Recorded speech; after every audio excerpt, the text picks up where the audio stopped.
Hello, welcome to Radhamma's Kitchen. Today's special paneer bhurji.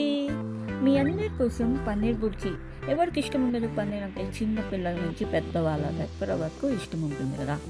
So మరి స్నాక్స్కి అయితే, lunch బాక్స్కి, ఇలా అన్నిటికీ చేసి పంపించేయచ్చు. మీ చిన్న పిల్లలకైతే చాలా బాగా ఇష్టమవుతుంది. సో ఖచ్చితంగా ట్రై చేసి నాకు సబ్స్క్రైబ్ చేసి కామెంట్ చేసేయండి. చూసారు కదండి, నేను ఇందాక చూపిస్తున్నారా ఇంగ్రీడియంట్స్ అంతా ఫాలో అయిపోయింది. ముందుగా ఆయిల్, ఆవాలు, జీలకర్ర బాగా చిటపటలాడినప్పుడు అందులో ఆనియన్స్,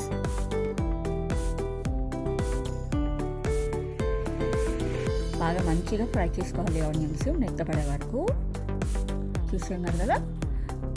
అలా మంచిగా ఫ్రై చేసుకున్నాక అందులో జింజర్ గార్లిక్ పేస్ట్,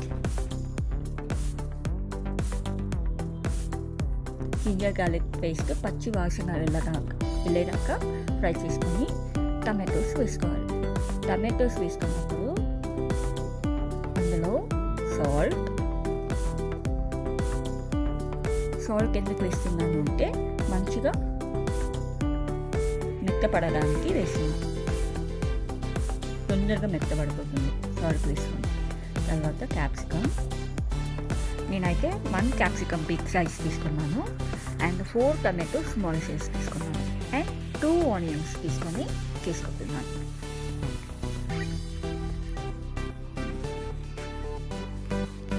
బాగా ఫ్రై చేసుకోవాలి మంచిగా. క్యాప్సికమ్ పచ్చిగా ఉంటుంది లేకపోతే.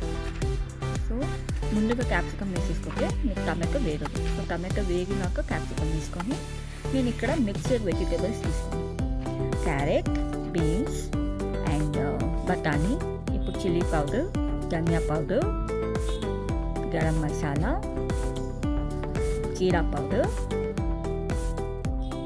చూసారు కదా అన్ని పౌడర్ వేసేసి అందులో కొంచెం పసుపు వేసి బాగా ఫ్రై చేసుకుంటున్నాం.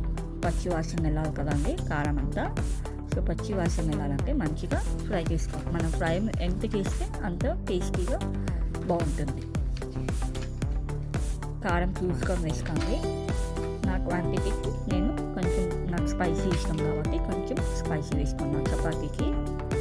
సో నేను ఇక్కడ వాటర్ కొంచెం యాడ్ చేసుకున్నా, బికాజ్ ఆ మసాలా అంతా పట్టాలి కదా వెజిటేబుల్స్కి. సో మీకు కావాలంటే మళ్ళీ కూడా కొంచెం వాటర్ యాడ్ చేసుకోండి. నాకు కావాల్సి వచ్చింది కాబట్టి నేను మళ్ళీ యాడ్ చేసుకుంటున్నాను. నాకు డ్రైగా తినడం ఇష్టం ఉండదు కాబట్టి మంచిగా దీన్ని ఫ్రై చేస్తూ ఉండాలి దగ్గర పడే వరకు. చూస్తున్నారు కదా, అలా ఫ్రై చేస్తూ ఉంటే అందులో ఉన్న వాటర్ కూడా రిలీజ్ అయ్యి మంచిగా ఫ్రై అవుతుంది. చూడండి టేస్టీగా ఎంత మంచిగా కలర్ఫుల్గా కనిపిస్తుంది కదా. తింటే అద్భుతంగా ఉంటుంది. ట్రై చేయండి, తప్పకుండా ట్రై చేయండి. ఇప్పుడు నేను పన్నీర్ యాడ్ చేసుకున్నా. నేను ఒక్క పన్నీర్ తీసుకున్నా. ఇక్కడ మళ్ళీ సిలాంట్రో, కొత్తిమీర తీసుకున్నాను.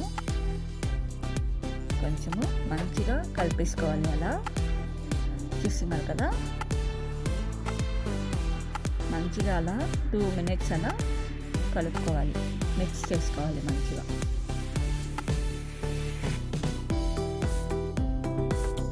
అందులో కొంచెం గార్నిష్ కోసము నేను కొత్తిమీర వాడాను. అంటే పన్నీర్ బుర్జీ రెడీ. చూసారు కదా, తప్పకుండా ట్రై చేసి తిని చూసి సబ్స్క్రైబ్ చేయండి అండ్ కామెంట్స్ చేయడం మర్చిపోవద్దు. Thank you so much. Have a nice day. Bye bye.